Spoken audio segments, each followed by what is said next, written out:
My parents warned me not to look out the window at night. I just discovered the horrifying reason why. Ever since I was a baby, my parents always told me, don't look out the window at night. I always asked them why, but they would just shrug it off with a creepy smile. As I grew older, I stopped questioning it, but I just never could have guessed the horrifying secrets my parents were hiding. Everyone in my town also followed this weird tradition, so I thought it was normal. That was until I went to college and noticed that none of the other kids were like this. So during Christmas, when I went to my parents' house, I remember them telling me not to look out the window.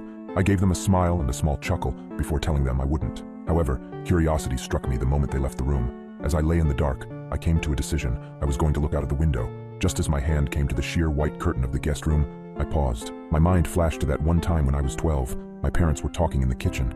I was home with the flu and was about to make my way to the sink for some water, but I stopped at the doorway.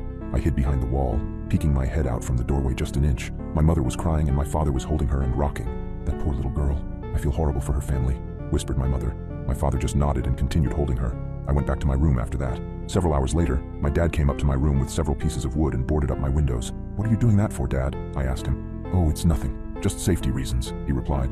I learned at school the next day that a little girl was found dead the previous morning, the window broken and curtains torn. I snapped back to the present. My hand drew back from the curtain. I shook my head, cursing myself for being so weird. What was the worst that could happen? It was just a window. It couldn't hurt me, right? As I reached my hand out again, my instinct was telling me to stop. My gut twisted as I reached nearer and nearer. Just as I touched the curtain, a painful howl came from the forest surrounding the house. I flinched back, deciding to just lay down and try to get some sleep. I forgot how hard it was to get sleep in my hometown. Every night, coyotes howled for hours everywhere in town, or at least I thought they were just coyotes. The next night, I woke up in a cold sweat. I glanced over at the alarm clock next to my bed. It was midnight. I groaned and sat up in bed. A low growling sound from outside of my bedroom window. I thought back to last night and decided that I had made up my mind about looking out. I thrusted my arm towards the curtain and pulled back hard, almost ripping it away from the rod.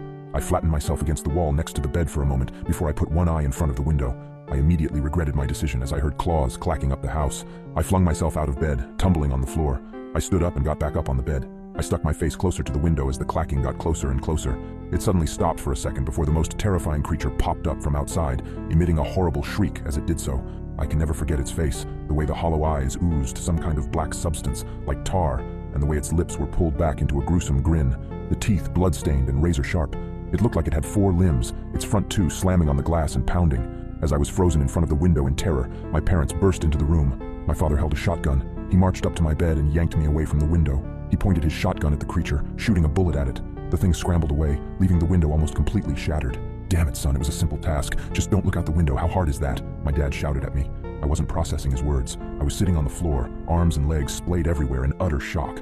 What the hell had I just seen? My mother ran to the bedroom door. She had tears in her eyes. "Is everyone all right?" she asked. "Yeah, we're fine. We still gotta get that creepy effing monster